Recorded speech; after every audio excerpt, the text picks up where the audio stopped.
Assalamualaikum warahmatullahi wabarakatuh. Perkenalkan, nama saya Ferika Megasari, mahasiswa Pasca Sarjana FKIP Bahasa dan Sastra Indonesia Angkatan 3, mata kuliah Filsafat Ilmu oleh Profesor Dr. Hajah Hasnah Faiza AR, MHum. Dengan anggota kelompok 1 yaitu Kastri Elmi, kedua Ferika Megasari, ketiga Fitra. Baiklah, akan mempresentasikan hasil dari diskusi dari kelompok 1. Baiklah, yang pertama yaitu pengertian filsafat ilmu. Filsafat dan ilmu adalah dua moven yang secara isi ataupun sejarah-sejarah saling berkaitan. Adanya suatu ilmu tidak bisa dijauhkan dari peranan filsafat. Filsafat ilmu mempunyai peranan yang penting pada pemikiran manusia untuk membangun suatu ilmu, sebab filsafat ilmu akan melakukan penyelidikan, penggalian, dan penelusuran di dalam yang jauh dari luas segi aspek hakikat keilmuan. Dari sisi etimologi, asal-muasal filsafat dari bahasa Yunani. Philosophia, philos artinya cinta atau suka, kecenderungan kepada sesuatu, sedangkan sophia artinya kebijaksanaan. Berdasarkan hal tersebut, sederhananya filsafat bisa diberikan pengertian cinta atau kecenderungan pada kebijaksanaan. Pandangan dari para filosof, terdapat beberapa pengertian utama mengenai filsafat, yaitu usaha spekulatif untuk mengemukakan suatu pendapat sistematik dan lengkap mengenai semua realitas. Menurut Nasution pada tahun 1979, pada halaman 9, usaha itu terdiri dari 4. Yang pertama, usaha menggambarkan kenyataan, kebenaran nyata, dasar, dan akhir. Yang kedua, usaha memastikan jangkauan dan batasan pengetahuan, sumbernya, keabsahannya, hakikatnya, dan sebagainya. Yang ketiga, kajian kritis yang diajukan oleh berbagai bidang pengetahuan atas perumpamaan-perumpamaan dari pemakluman yang dikemukakan. Yang keempat, bidang ilmu yang berusaha memberikan bantuan, menyaksikan apa yang dikatakan, dan untuk mengutarakan apa yang dilihat. Setelah memahami pengertian filsafat dan ilmu seperti yang telah dikemukakan dalam pembahasan bab ini, didapati kesimpulan bahwa filsafat ilmu merupakan studi yang intensif mengenai asas-asas ilmu, sehingga filsafat ilmu mesti menyelesaikan permasalahan-permasalahannya. Baiklah, yang selanjutnya yaitu fungsi dan tujuan filsafat. Adapun fungsi filsafat ilmu adalah sebagai pencari kebenaran dari berbagai kejadian yang ada, mempertahankan, menunjang, dan menentang atau berdiri sendiri terhadap paham filsafat yang lain, memberikan penjelasan tentang pandangan hidup, cara hidup, dan pandangan tentang dunia, dan memberikan pengajaran mengenai etika dan moral kehidupan. Menurut salah satu pendapat para ahli, yaitu Arifin di dalam Basuki pada tahun 2004 halaman 8, mengemukakan bahwa filsafat pendidikan bertugas dalam beberapa dimensi, yaitu memberikan fondasi dan arahan kepada pelaksana pendidikan, memberikan koreksi dan kritik, dan mengevaluasi pada metode proses pendidikan. Yang selanjutnya adalah tujuan filsafat ilmu. Adapun tujuan filsafat ilmu itu menurut Bahtiar pada tahun 2004 halaman 20 terdiri dari 5. Yang pertama, memahami sejarah ilmu di berbagai bidang terkait dengan pertumbuhan, perkembangan, dan kemajuannya, sehingga mendapatkan gambaran secara historis tentang proses ilmu kontemporer. Yang kedua, mempertegas tidak ada pertentangan dalam permasalahan, tujuan, dan sumber antar ilmu dan agama. Yang ketiga, paham akan unsur-unsur utama ilmu sehingga secara menyeluruh bisa paham akan hakikat, tujuan, dan sumber ilmu. Yang keempat, mendorong untuk konsisten, mendalami ilmu, dan mengembangkan bagi para calon ilmuwan dan ilmuwan. Yang kelima, menjadi pedoman memahami studi di perguruan tinggi bagi para mahasiswa dan dosen, terutama ketika membagi perkara ilmiah dan non-ilmiah. Baiklah, yang selanjutnya yaitu cabang-cabang filsafat. Terdapat 3 jenis permasalahan filsafat yang pokok, yakni mengenai keberadaan, pengetahuan, dan nilai-nilai. Dalam hal ini, cabang-cabang filsafat yaitu yang pertama ada metafisika menurut JAMA pada tahun 2009 dari halaman 31 sampai halaman 33. mengatakan bahwa metafisika merupakan kajian atau pemikiran mengenai sifat yang paling dalam dari keberadaan atau kenyataan. Metafisika mengkaji masalah-masalah ontologi, masalah kosmologi, dan masalah antropologi. Masalah ontologi seperti apa yang dimaksud dengan eksistensi, keberadaan, atau ada itu. Yang kedua, masalah kosmologi yaitu yang berhubungan dengan asal-usul, struktur atau susunan alam dan perkembangan. Apa jenis keteraturan di alam? Apakah keteraturan itu layaknya mesin atau memiliki tujuan? Apa hakikat keterkaitan sebab dengan akibat? Atau apakah itu ruang dan waktu? Masalah antropologi atau manusia antara lain yaitu bagaimana terjadinya keterkaitan jiwa dengan badan, apa itu kesadaran, bebas atau tidak manusia sebagai makhluk.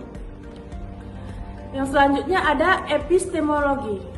Epistemologi dapat dikatakan merupakan teori pengetahuan secara etimologi, bersumber dari kata epitisme, berasal dari bahasa Yunani, artinya pengetahuan, logos teori. Epistemologi memiliki definisi berupa dari bagian filsafat yang membahas tentang sumber atau asal-usul, metode, sahnya, dan struktur pengetahuan. Yang ketiga ada logika. Yang logika merupakan cabang filsafat memiliki hubungan dengan aktivitas berpikir. Logika bisa diartikan sebagai ilmu, kecakapan untuk berpikir dengan lurus ataupun alat. Yang keempat ada etika. Etika yang menjadi bagian filsafat disebut juga sebagai filsafat moral. Objek kajiannya ialah formal, etika ialah keburukan dan kebaikan atau bermoral atau tidak dari perbuatan tersebut. Yang kelima ada estetika. Estetika yang merupakan cabang filsafat dapat disebut juga filsafat keindahan. Jika etika digambarkan tentang kebaikan atau kejahatan, estetika digambarkan sebagai keindahan dan kejelekan. Kedua cabang filsafat tersebut berhubungan dengan nilai-nilai. Etika berhubungan dengan nilai moral, sedangkan estetika berkaitan dengan nilai bukan moral. Persoalan estetika ialah apa itu keindahan, apakah sifatnya subjektif atau objektif, apa ukuran keindahan, apa fungsi keindahan dalam hidup orang-orang, bagaimana keterkaitan keindahan dengan kebenaran. Selanjutnya yaitu substansi filsafat ilmu. A. Fakta atau kenyataan. Dilihat dari perspektif filosofis yang melatar belakanginya yaitu yang pertama, fenomenologi.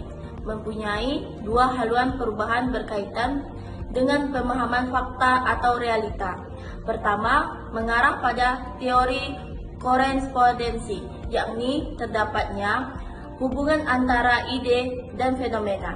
Yang kedua, mengarahkan pada koherensi, moralitas, adanya kecocokan antara sistem nilai dengan fenomena. Yang kedua yaitu positivistik, memiliki pendapat bahwa suatu hal akan nyata bila memiliki hubungan yang sesuai antara yang satu dan yang lainnya. Yang ketiga, realisme metafisik, berpandangan bahwa suatu hal yang nyata atau fakta jika memiliki hubungan yang berkaitan antara empiris dengan objektif.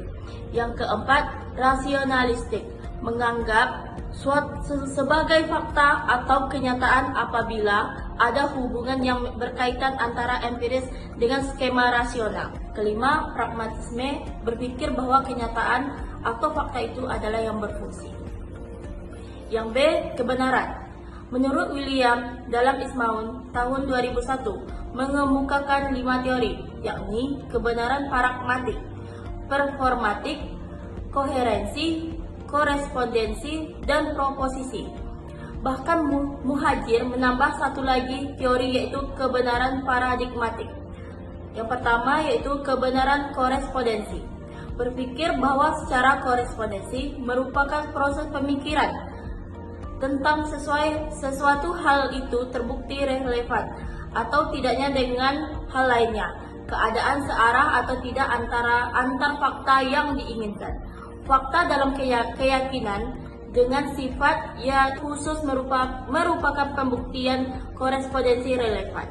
Yang kedua, kebenaran koherensi adalah kepaduan atau keserasian antara suatu yang lainnya dengan sesuatu yang mempunyai kedudukan lebih tinggi dari suatu unsur tersebut, baik berupa sistem, skema, atau nilai. Koherensi ini bisa pada tatanan sensual, rasional, maupun pada tatanan transendental. Yang ketiga yaitu kebenaran pragmatik. Sesuatu yang adalah yang benar, yang individual, yang spesifik, dan yang memiliki fungsi praktis. 4. Kebenaran performatif. Saat manusia berpikir untuk menyatukan semua hal dalam tampilan aktual dan menyatukan semua yang ada di baliknya, berupa praktik, teoretik, ataupun filosofik, orang akan mengemukakan kebenaran tampilan aktual. Suatu hal akan menjadi benar apabila dapat diaktualkan dalam tindakan. Yang kelima, kebenaran struktural paradigmatik merupakan tahap lebih lanjut dari korespondensi suatu unsur dengan yang lain. Di korespondensi masih menggunakan analisis statistik lanjutan, regresi, dan faktor sampai masa kini. Sementara itu, semestinya segenap struktural hubungan tersebut diberi makna, sebab bisa memberi penjelasan atau simpulan yang merata. 6. Kebenaran proposisi. Proposisi merupakan suatu pernyataan yang mengandung banyak konsep kompleks yang jangkauannya dari yang subjektif sampai yang objektif. Kebenaran dapat diperoleh apabila proposisinya benar. Pendapat Aristoteles mengatakan bahwa proposisi yang benar adalah apabila sesuai dengan persyaratan formal sesuai proposisi. Pandangan yang berbeda, yakni dari Eulides, proposisi benar dilihat dari benar materialnya, bukan dari benar formalnya. C. Konfirmasi. Proses memprediksi menjelaskan proses dan objek selanjutnya yang tiba atau memaknai sesuatu adalah fungsi dari ilmu. Pemberian makna ini bisa diperlihatkan sebagai konfirmasi probabilistik dan absolut. Memperlihatkan konfirmasi absolut umumnya menerapkan aksioma, asumsi, atau postulat yang telah ditentukan kebenarannya. Kemudian, asumsi dan postulat bukanlah hal yang salah jika mengeksplisitkannya. D. Logika inferensi.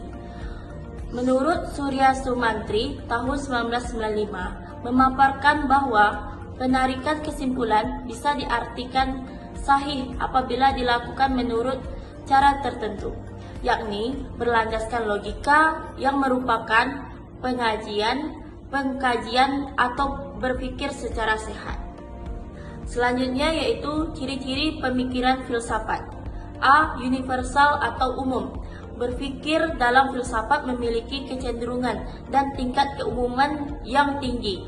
Hal tersebut disebabkan proses berpikir dalam filsafat tidak berhubungan dengan materi-materi khusus, melainkan berkaitan dengan konsep-konsep yang bersifat universal, contohnya mengenai keadilan, kebebasan manusia, dan sebagainya. B. Tidak faktual. Istilah lain ialah spekulatif. Maksud filsafat melahirkan spekulasi tentang hal yang tidak berlandaskan pada fakta tetapi masuk akal. Yang C. Bersangkutan dengan nilai. Filsafat merupakan proses kegiatan untuk mencapai pengetahuan, yakni penilaian. Pembicaraan dalam proses menilai, yakni mengenai hal buruk dan baik, asusila dan susila. Terakhir, upaya menjaga nilai. D. Berhubungan dengan arti. Suatu nilai sering dicari juga dipertahankan. Hal yang memiliki nilai tentu juga memiliki arti. Ahli filsafat mesti bisa membuat bahasa yang tepat atau ilmiah dan perkataan-perkataan logis dalam mengekspresikan pemikiran-pemikiran dan pemikiran-pemikirannya yang penuh makna. Hal tersebut bermanfaat untuk menghalau terjadinya kekeliruan atau sasar pikir. Selanjutnya, E. Implikatif. Implikasi selalu terkandung dengan baik dan terpilihnya dalam pemikiran filsafat. Keterkaitan itu dihendakkan dapat menciptakan gagasan baru, sehingga kedinamisan berpikir akan terjadi. dari tesis ke antitesis, kemudian sintesis, dan seterusnya. Oleh karenanya, tidak akan berakhir. Pikiran berpola implikatif bisa melimpahkan intelektual. Selanjutnya, 1.6. Beberapa kegunaan mempelajari filsafat. Menurut Ahmadi, 1994 mengemukakan beberapa kegunaan mempelajari filsafat sebagai berikut. A. Belajar filsafat diharapkan bisa memberikan ilmu pengetahuan, karena bertambahnya ilmu pengetahuan juga bertambah pula cakrawala pemikiran, cakrawala pandangan yang semakin luas. B. Dasar segala tindakan adalah ide. Sesungguhnya filsafat di dalamnya mengandung ide-ide yang fundamental. Ide-ide itulah yang akan membawa manusia menuju ke suatu kemampuan untuk merentangkan kesadarannya dalam segala tindakannya, sehingga manusia bisa hidup, tanggap atau peka terhadap diri dan lingkungannya, sadar terhadap hak dan kewajibannya. C. Adanya perkembangan ilmu pengetahuan dan teknologi. Semakin diberikan tantangan agar memberikan alternatif persoalannya, dimanapun akan dihadapkan dengan teknologi yang semakin maju, dengan segala dampak negatifnya. Perubahan yang begitu cepat, pergeseran susunan nilai, dan akhirnya akan semakin jauh dari aturan nilai dan moral. Sisi lain, apabila tidak sanggup menghadapi kemajuan ilmu pengetahuan dan teknologi, akan menjadi manusia yang tertinggal. Oleh karena itu, kita berusaha mengejar kemajuan itu dengan berbagai usaha. Selanjutnya, kedudukan ilmu filsafat dan agama. Ilmu filsafat dan agama memiliki keterkaitan yang terhubung dengan reflektif dengan manusia. Disebut terhubung disebabkan 3 unsur tersebut tidak bisa bergerak dan berkembang jika tidak memiliki akal pikiran, rasa, dan keyakinan yang merupakan 3 alat dan tenaga utama manusia. Menurut Nasrun 1967 mengatakan bahwa filsafat yang berlandaskan harus berdasarkan pada agama. Jika tidak demikian dan hanya berdasar atas akal pikiran saja, filsafat tersebut tidak akan menghasilkan kebenaran objektif, disebabkan yang memberikan penerangan dan putusan adalah akal pikiran. Sekian laporan dari kelompok 1. Mohon maaf apabila kesalahan. Wassalamualaikum warahmatullahi wabarakatuh. Terima kasih.